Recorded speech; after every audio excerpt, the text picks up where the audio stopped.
Airbus. Pour le reste, c'est fiable.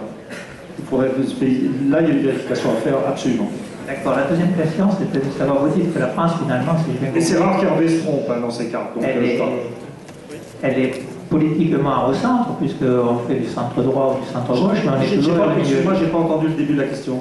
Je dis, comment ça se fait que la France, il n'y a pas un grand parti du centre, puisqu'elle est toujours pilotée par ou le centre droit ou le centre gauche? Non, mais le PS est le grand parti du centre. Je veux dire, il n'y a pas, on peut pas. Je veux dire, on a une sorte de. Je veux dire, on a un parti d'extrême droite, on a un parti de droite extrême, on a un parti de centre droit, qui est actuellement le Parti socialiste. Je ne sais pas, la gauche de la gauche, je ne sais plus trop où la mettre. J'ai de cette idée personnelle au discours de Mélenchon. Pour moi, on a juste une. Je veux dire, pour moi, au stade actuel, le système politique français s'arrête au centre. Il n'y a plus de gauche. Ce dont on a besoin, c'est pas d'un centre, c'est d'une gauche. Est-ce que je peux poser une question sans micro? Oui, monsieur. Oui. Oui, je peux poser une question? Oui, monsieur Todt, je me posais des questions. J'ai vu une interview dans le Sud-Ouest la semaine dernière. Vous disiez que les malheurs de l'industrie française avaient commencé avec la mise en œuvre de l'euro. Tout à l'heure, vous faisiez allusion aussi à l'euro. J'aimerais avoir quelques précisions sur cette idée, s'il vous plaît. Oui, alors,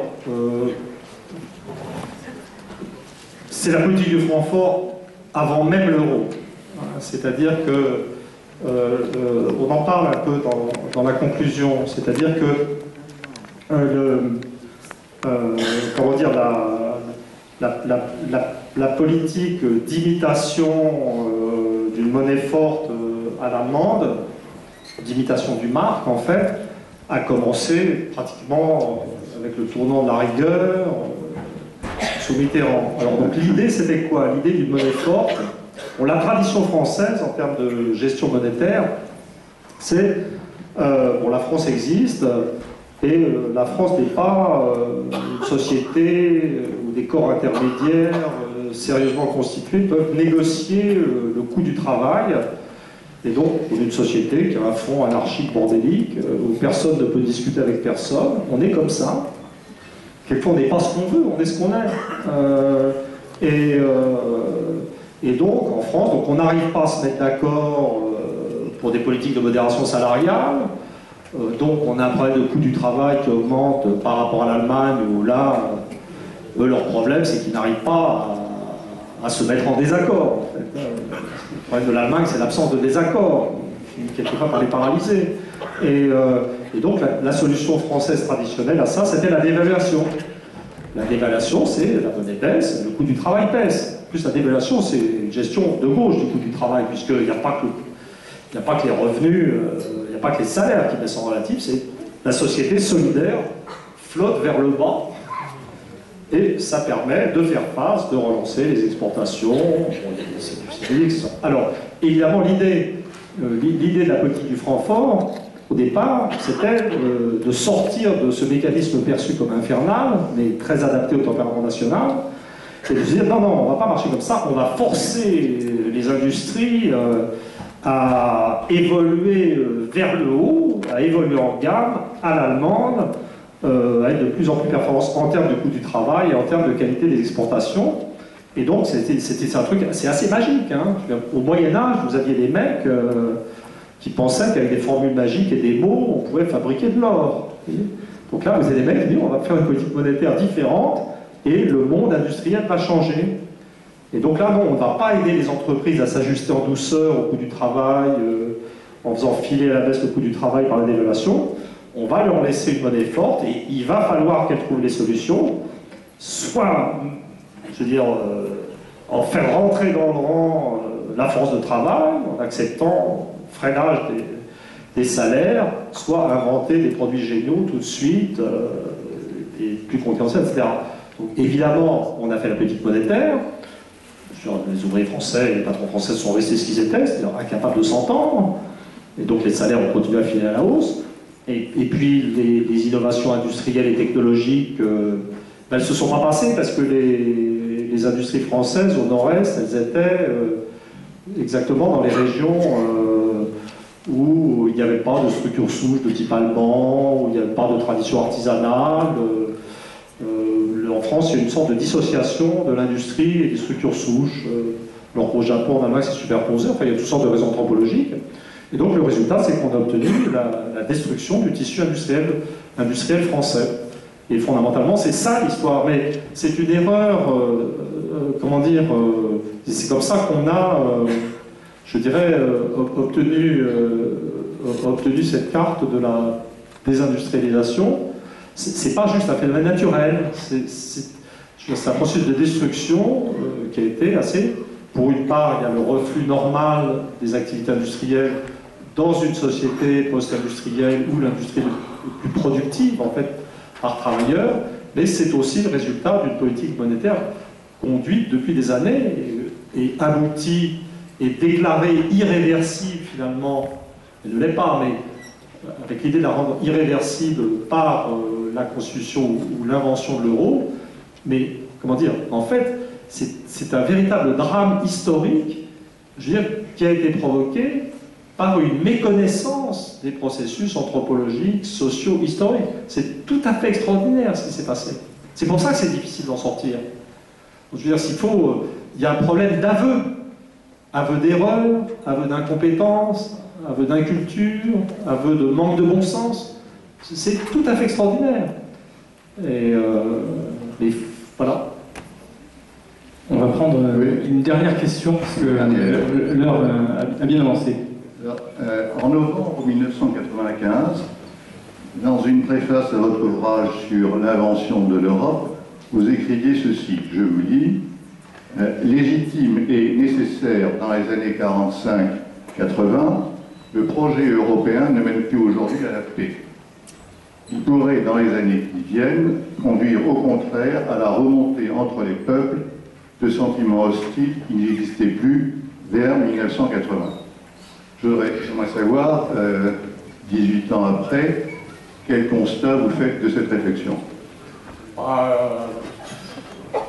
Je pense qu'il y a une phrase encore, enfin, je suis très content de cette préface, il y a une phrase encore mieux, hein, où, non mais très bien là, il y a une phrase, quand je suis un peu déprimé, sur le point existentiel, je la relis le soir avant de m'endormir, je dis que ce livre n'a pas été écrit pour ça, mais qu'il permettra de comprendre un jour pourquoi une monnaie unique réalisée en l'absence de conscience collective européenne finira par produire une jungle plutôt qu'une société. Je trouve qu'en termes de prédiction, ça se présente pas mal.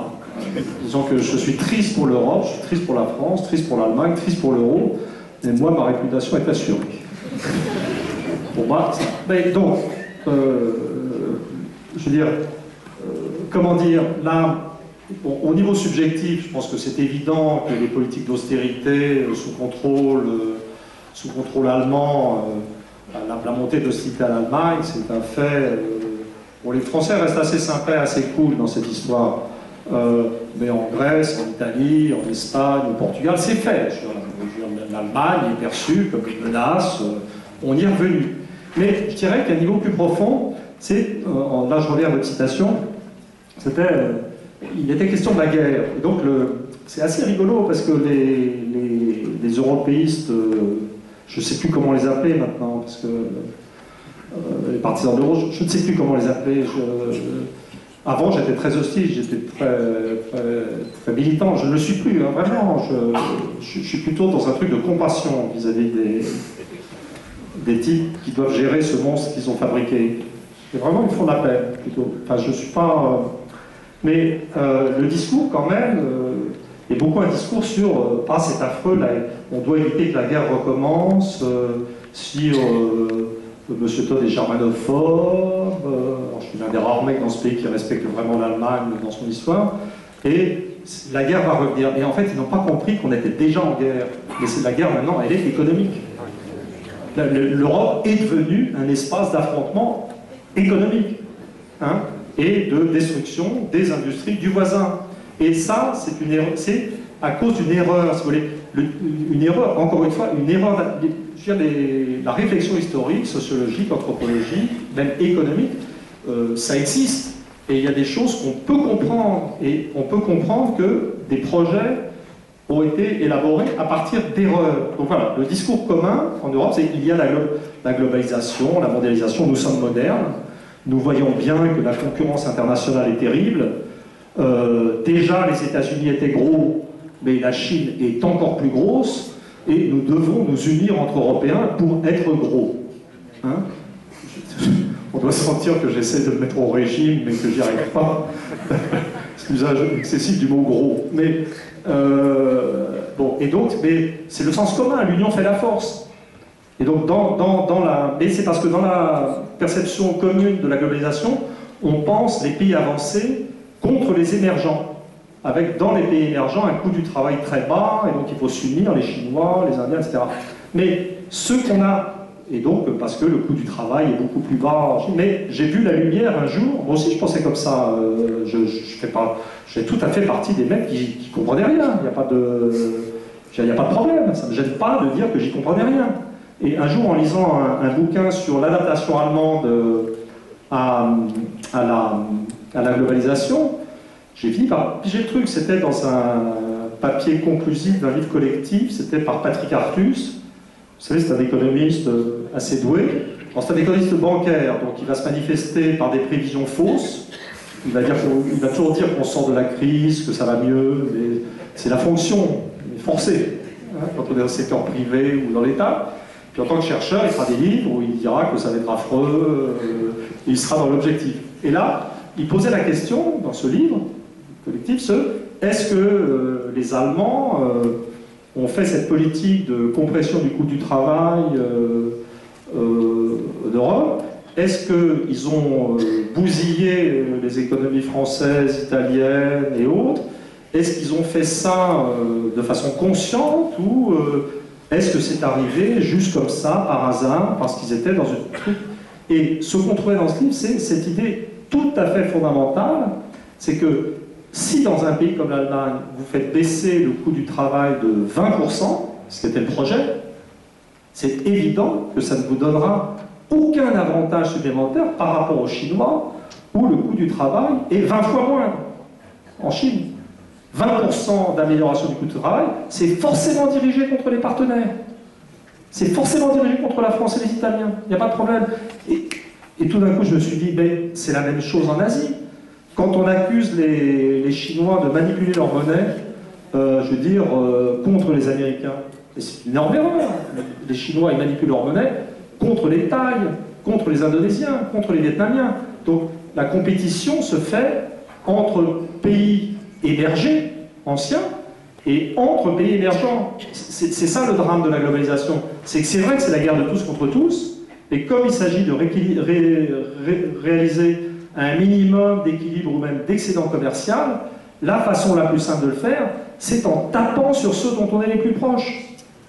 Et c'est pour ça que l'Asie est une zone remplie de tensions, avec un problème chinois au milieu, et c'est pour ça que l'Europe est devenue une zone de tension avec l'Allemagne au milieu. Mais les européistes ont gagné, c'est la guerre en Europe, et c'est la guerre économique.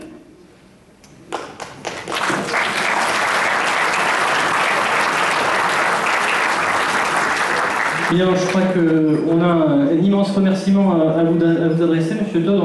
On a voyagé en France, on a voyagé dans les âges, on a voyagé en Europe et donc là on finit en Asie. Donc un immense merci de votre présence parmi nous.